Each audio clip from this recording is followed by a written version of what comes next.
guys na sobrang magkasundo kami ng mom-in-law ko.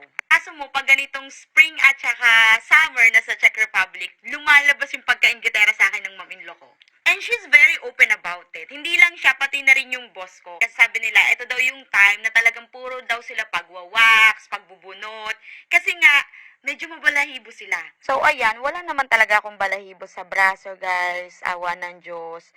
Pero, may mangilan-ngilan din naman ako dito sa binti. Ayan, o, kitang-kita nyo naman, right? Pero, hindi pa ako nakakapag-try na mag-wax. Kaya naman, samahan nyo ako na i-wax ang aking binti for the very first time gamit ang Lux Wax. First time kong magwa-wax ng aking binti, kaya I don't know what to feel. Kasi hindi naman kasi masakit gamitin ang Lux Wax sa kilikili ko. So, tingnan natin. Try natin kung masasaktan ba ako dito sa aking binti. Naku, pag uwi ko talaga ng check ngayong June, magdadala ako ng marami nito para kay mommy. Kasi for sure magugustuhan niya to. Kasi ang hirap talagang makahanap ng magandang wax na magagamit. And I really highly recommended the Lux Wax. Kasi talagang painless talaga siya. Ayan. Ayan. Tapos lagyan natin ng wax strip. Ganyan-ganyan lang natin. Patuyuin muna natin bago natin siya halitin, guys. Handa ako din, nung nagwa-wax ako dito sa pag napunta ako ng salon, hindi ko masyadong gusto yung mga wax na ginagamit nila sa akin. Kasi, masakit siya eh. Tsaka nagdudugo yung kilikili ko. Pag nagwa-wax ako sa salon, hindi ko alam kung bakit. Pero sa Lux Wax, kahit first time ko siyang ginamit, hindi man lang nagdugo-dugo. So, ayan ha, para ipakita ko sa inyo, ang Lux Wax ay hindi lang pang kilikili. Pang din siya, pang legs at pang kifi. Charing. So, next time, tatry natin sa kifi. Pero ito muna yung try natin. 1, 2, 3. Ay! Wala akong naramdaman. Ay, wow!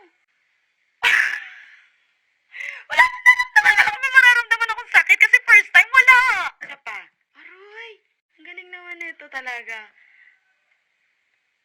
Kaya dun sa may mga mababalahibo po ang legs, ako pwede nyo pong itry itong si Lux Wax talaga. Sinasabi ko sa inyo, never mapapahiya ang tao na to dito sa Lux Wax na to. So, pwede pang i-reuse to kasi may space pa.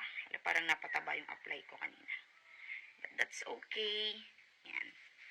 Ano lang natin ulit. Settle lang natin to. Ayan, tara nang halitin. Pwede na yung halitin, guys. Hala! Wala talaga, oh. Ayan, oh, tingnan nyo, ha, wait. So, ito yung kabila kong binte. Ayan, oh, may buhok talaga. Tapos ngayon, ito na yung na-wax ko. Wala na. Aray! Ang ganda, ang galing. So, ayun guys, nag-move na ako dito sa kabila kong binte. Hindi ko alam kung ba't di ako nagsasalita dito. Pero ayan, in-apply ko lang ulit itong wax. Tapos ginamit ko lang itong wax strip. Siya nga pala, sa wax strip na to, pwede nyo itong labhan. Ganyan lang yung mukha ko, guys. Kasi hindi talaga ako makapaniwalang wala akong maramdamang sakit. Feeling ko lalo na ako naging paboritong anak ng mom-in-law ko. Pag dinalhan ko siya nito. Wala talaga siyang ka-pain-pain ba? Ako, mami ko, pag ito nakita niya sa akin, ako, sasabihin nun lagi ito na lang ipasalubong ko sa kanya pag bibisita ako ng Czech Republic. Ako nakikita-kita ko na talaga. Nakikita-kita ko na. Kaya dadalang ko siya ng marami nito. Kasi mabalahibo si mami. So, halitin na natin. Wala din siyang ka-pain-pain. And of course, huwag natin kalimutan gumamit ng sunflower oil. Kahit saan pwede yan. Basta nag-wax ka, kailangan mo talagang lagyan ng ano.